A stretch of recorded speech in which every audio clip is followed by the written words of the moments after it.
Welcome to worship at Bart Centenary United Methodist Church in Littlestown, Pennsylvania. I'm your pastor, Tammy Blose, and I'm so glad that you joined us today. Sunday's palms are Wednesday's ashes as another Lent begins. Thus we kneel before our Maker in contrition for our sins. We have borne baptismal pledges, in rebellion gone astray. Now returning, seek forgiveness, grant us pardon, God, this day. Our first reading today comes from Genesis chapter 9, verses 8 through 17.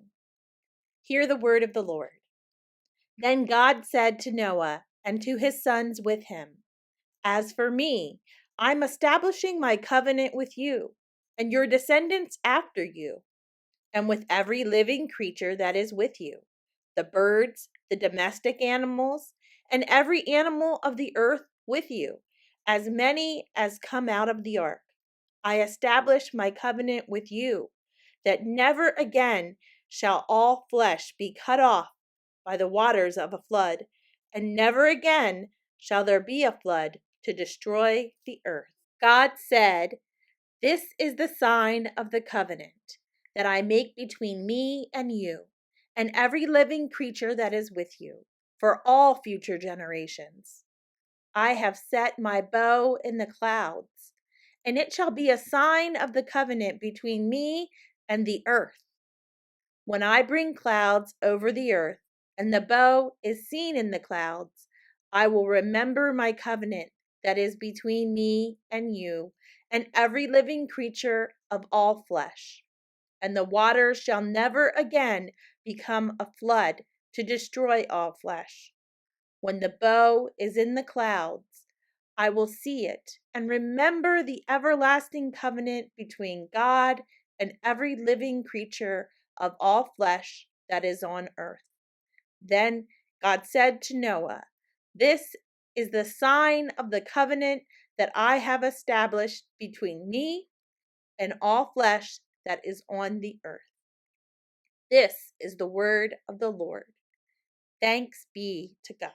Today, on the first Sunday of Lent, we begin a new sermon series, a series that will explore God's covenants with God's people. And today's covenant is a global guarantee brought by the one true God. Most of us have experience with contracts of some kind, whether to buy a car or rent a place to call home or borrow money. There are many kinds of contracts, but the one thing all contracts have in common is that they are built on distrust. The purpose of a contract is for each party to find protection from the other party in case the other party does not hold up his or her end of the bargain. A covenant, however, is built upon trust. More directly, it is built upon relationship, and that relationship is built upon trust. The kind of relationship where one can willfully and lovingly yield authority and power, making oneself vulnerable without fear. The kind of relationship we have with God. The first covenant we will explore during this season is the one God made with all humanity, creatures, and even the earth itself, in the presence of Noah and his sons. This covenant had no fixed termination point. It will last for an unspecified duration, and it comes with a sign. A covenant sign signifies that the faithfulness of the covenant maker and serves as a reminder of the covenant's obligations. In most covenants, the sign is meant to remind humans of their obligations to God. But the rainbow is a covenant sign that was set to remind God of God's obligations and meant to inspire confidence in God as one who keeps his covenant promises. If you are married, you wear a covenant sign on your hand, your wedding ring. This stands as a reminder of the promises we made in the presence of God to our spouse. You see, we only have to get 6 chapters into the chronicle of the story between the Creator God and his creation until God begins to wonder if his good creation has become polluted beyond repair. The earth was already filled with violence. God saw that it was corrupt. But in Noah, God had hope. And so, a second chance for man and beast was manufactured by God's design through Noah and through his family.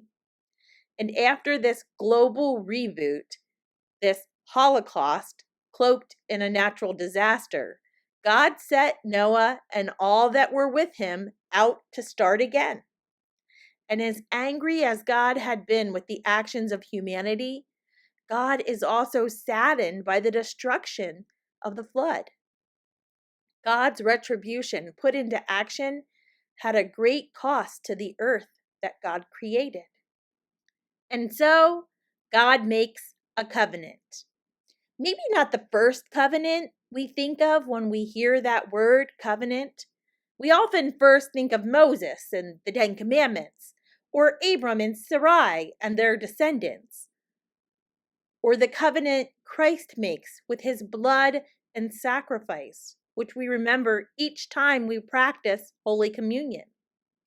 But this covenant is an everlasting covenant, one of great scope that God makes with humanity, with all creatures that humans share the earth with, and with the earth itself.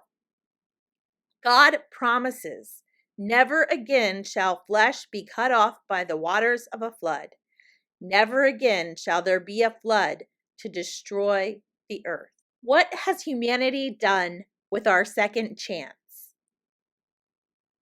What has become of the corruption and violence that God saw on the earth before the flood? I wonder, have we equaled it? Have we surpassed it? We still treat one another so poorly. We often put ourselves ahead of others.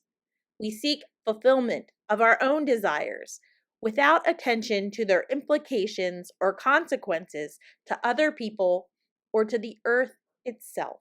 We can do better. We can be better. During this season of Lent, as we reflect upon our relationship with God and our actions in the world, we need to also take some time to align ourselves, to realign ourselves, so that our actions reflect our relationship with God. We can count on God to live up to his covenant promises. We must ask ourselves, can God count on us to live up to ours? As we undergo spiritual training during these 40 days of the Lenten season, we can incrementally and purposefully jumpstart our next season of spiritual growth into becoming mature servants of God. Do you have your plan in place? If not, today is the day to begin. We can prepare ourselves to respond to and understand the pain of Holy Week and the miracle of Easter like no other year before. We can care for the needs of others. Set aside extra time for intimacy with God through prayer, Bible, and other devotional reading. And deny ourselves by fasting from things that take our time and give us pleasure in order to make room in our daily living to take on this season's spiritual commitments. We can give generously during this season in order to remind ourselves of the purpose of the blessings God provides for us. On this first Sunday of Lent, make a commitment to some spiritual discipline using the tools in your Lenten packets or any others you might encounter. I encourage you to make the effort to make more room for God in your life this Lenten season. Let this be your spiritual offering to the Lord this Lenten season. Let this be your response to God's eternal covenant with the earth and all life upon it. Amen and amen. We have failed to love our neighbors, their offenses to forgive, have not listened to their troubles, nor have cared just how they live. We are jealous, proud, and patient, loving over much our things. May the yielding of our failings be our Lenten offerings. We are hasty to judge others, blind to proof of human need, and our lack of understanding demonstrates our inner greed. We have wasted earth's resources, want and suffering we may